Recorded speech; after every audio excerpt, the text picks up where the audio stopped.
तो उन्होंने एक निष्कर्ष निकाला कि यहाँ का जो मूल समाज है, हिंदू समाज, ये संगठित नहीं है। इसके कई उदाहरण भी हमारे सामने हैं। सोमनाथ मंदिर पर आक्रमण हुआ था, वहाँ हजारों की संख्या में पुजारी थे, वो केवल भगवान भरोसे रह गए। अगर वो उनका सामना करते तो उनको खदेड़ सकते थे, इतनी संख्या में थे, क्योंकि वो आगे होते तो बाकी जनता भी उनके साथ हो जाती। तो उन्होंने विचार किया और इस हिंदू समाज को संगठित करने के लिए एक पद्धति विकसित की। आप जैसे युवाओं को लिया, नागपुर में मोहितों का एक बाड़ा है, वहाँ पर उन्होंने छोटे बच्चों के साथ खेलना शुरू किया और एक नई पद्धति विकसित हुई। शाखा, संघ की एक शाखा होती है और शाखा में व्यक्ति निर्माण का काम होता है। 1 घंटे की शाखा लगती है। अनुशासन में उसमें सारे शारीरिक के खेल होते हैं, बौद्धिक कार्यक्रम होते हैं, जिससे कि एक व्यक्ति का पूर्णतया विकास हो सके।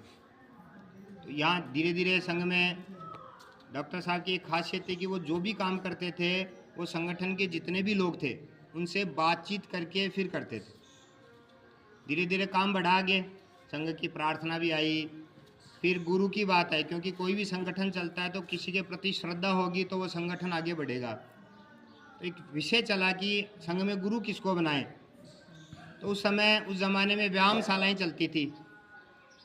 जो खेलकूद का मुख्य माध्यम जो था नागपुर में आसपास ही, वहाँ व्यायामशालाएँ थी। तो ज़्यादातर ने सोचा हनुमान जी महाराज को अपना गुरु बना ले। तो उन्होंने एक निष्कर्ष निकाला कि यहाँ का जो मूल समाज है, हिंदू समाज, ये संगठित नहीं है।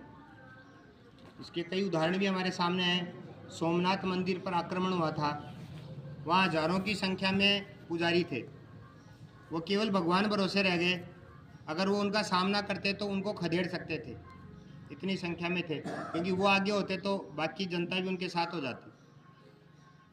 तो उन्होंने विचार किया और इस हिंदू समाज को संगठित करने के लिए एक पद्धति विकसित की। आप जैसे युवाओं को लिया, नागपुर में मोहितों का एक बाड़ा है, वहाँ पर उन्होंने छोटे बच्चों के साथ खेलना शुरू किया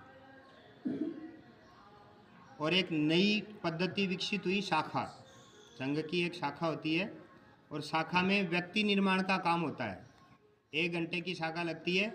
अनुशासन में उसमें सारे शारीरिक के खेल होते हैं, बौद्धिक कार्यक्रम होते हैं, जिससे कि एक व्यक्ति का पूर्णतया विकास हो सके। तो यहाँ धीरे धीरे संघ में डॉक्टर साहब की एक खासियत थी कि वो जो भी काम करते थे वो संगठन के जितने भी लोग थे उनसे बातचीत करके फिर करते थे।